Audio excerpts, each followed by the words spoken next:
InkdMage here.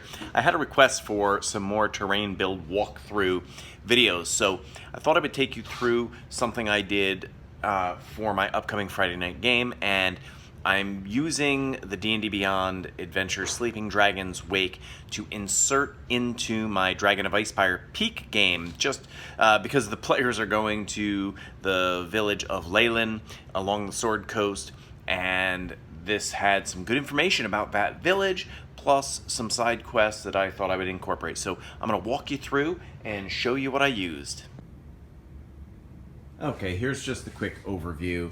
Now, I don't have cliffs to represent the massive cliffs along the coast for Leilon Point, which is one of the encounter locations in Sleeping Dragon's Wake, and there's an area with a cave entrance along the, a rocky beach. So what I did was just set this up here. These are some terrain trays by Dwarven Forge and some Dwarven Forge mountain pieces, but what I really like is when you get up here. Okay, now, first off, you see the beautiful trees. Those are from Monster Fight Club. You have to love Monster Fight Club. In fact, this green mat, let's focus on this for a second, is from Monster Fight Club. Check this out. One side is kind of a wasteland, could be used for desert or barren lands, and the other is this awesome thing. I have, look at this, I have like, I don't know, a few feet of it covered up here. This thing is 4 feet wide by 6 feet. Looks amazing. It's made from the same material as these little mats they make that were part of their Kickstarter. Check that out. Here is some fallen trees and stumps, broken trees from their Forsaken Ground set, which, let me just quick come over here. This is from last week. I rearranged it. My players didn't actually make it down into the shipwrecks in Dragon of Icefire Peak, Tower of Storms, so this is another one of the mats. I'm just using it to represent some underwater stuff, and in doing so, I also am using some of the Monster Fight Club Rocky Hills. You can see that. Now, you know what, I'll take you through what I've done here since it's different, but so you get back here, the important thing is this mat. What's cool about this mat is I use these foam risers. Check this out, these foam risers. And I've elevated, because you want some elevation. Originally, I thought I might have docks here, so I had some Galadoria Games dock pieces set up, and it was perfect height. But I changed up the adventure, and so I needed that elevated, but not the rest of it. Now, because of this material, it just slopes down like a little hill. Looks really good. We'll get to over here in a second. Don't get too hasty. Before I dive in to some more details, a lot of people say, man, you have a massive amount of stuff. I have a lot, but it's not as much as some of the people I've seen on Instagram. I just make sure that what I have, I use in creative ways. What I get is versatile so that I can have repeated use and use everything in new and inventive and creative ways. So let's get back in and take a look at what I've done here. So let's take a look at some of these buildings. We'll start with this one. This is a 3D printed building from, I got it from one of my favorite Etsy shops, the Arcania. And you see it's 3D printed. A lot of room in there. And roofs that come off. The doors open.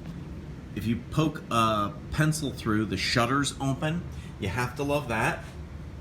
A couple of these Game 6 pieces. Game 6 is an Italian company, and they do these really detailed, heavy cardstock, magnetic pieces that come together. This was from a Kickstarter that I think either they canceled or it didn't end up going over. They'll refine it. Keep an eye on them. Their stuff is good. Have some 3D printed homes. I actually just borrowed these from my son, in addition to some Dwarven Forge homes. I can't tell you anything about this road here, though. This piece, I can't tell you anything about this. This is top secret, but maybe when the time comes, I'll be able to tell you more. If you're interested in those, though, be sure to mention something in the comments. I'd be curious to see.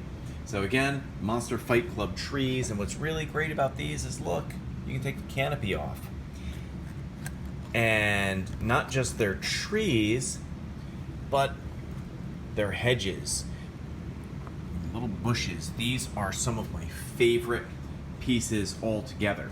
So, for those of you not familiar with the Leilon Point adventure location, there are some Sahuagin that have been harassing the town, and they've taken up residence in a nearby cave system with several entrances. So this is my interpretation of it, and I can show you the map, which I'll do a little comparison when I edit this, but I'll just walk you through. This is mostly made with Dwarven Forge and some printable scenery Goblin Grotto pieces, as well as, there's some old D&D mini mushrooms, WizKids, spell effects, and I'll explain what it's used for, and there's some of the printable scenery stuff I'll get in detail later, and there is a shrine that I got from Etsy shop, Terra Tilescape. So I kind of do a little walkthrough of the cavern, one of the ways you can go in. So now if you went through the caves here, that would ultimately lead you here. So got these really cool little bodies, 3D printed from Etsy. You can find a lot of cool stuff on Etsy. I just painted them up, made them table ready. I didn't get too detailed. This I'm using as the giant clamshell that's in the adventure. And since my players are lower level than this encounter calls for, I've changed and modified things to make it suit my campaign. But staggered. I like to use a lot of different elevation pieces in here. This is a big piece that is from the Aranthorn Mountain set from Dwarven Forge, but it works for Cavern, and it allows me to create a big setup without running out of floor tiles. And then I just dropped these printable scenery. Check this out. These are just these 3D printed pieces. Printable Scenery sent me out to check out while they were doing their Kickstarter for Chlorhaven and Goblin Grotto. So I've just dressed it up on the outside. So this is my setup. But my players, of course, they did not finish their adventure underwater. So I just show you here. Let me do the walk around my table for a second, just to get over to show you how I really like using the rock hills as underwater rocks, and it creates a cool place for something to swim out and attack the players' characters as they search through the ruins. This is a Pathfinder flip map, Sunken City or something like that. I just like it because it's got this awesome sunken ship, and I dropped this tabletop things ship on this, which is actually covering up the image of a ship. I just wanted to condense it. I had a lot more going on, but I wanted to make room for all of this. My room is not infinite, so so that is my setup. That's what I used. Lots of versatility and repurposing can be done to make these use these pieces in many different ways. So that's the setup.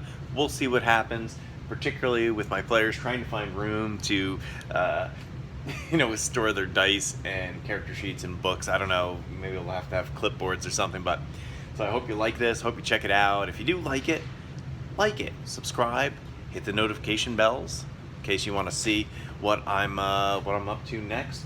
But I hope you liked it, and I hope to catch you here and at Instagram, where I am InkdMage, InkdMage.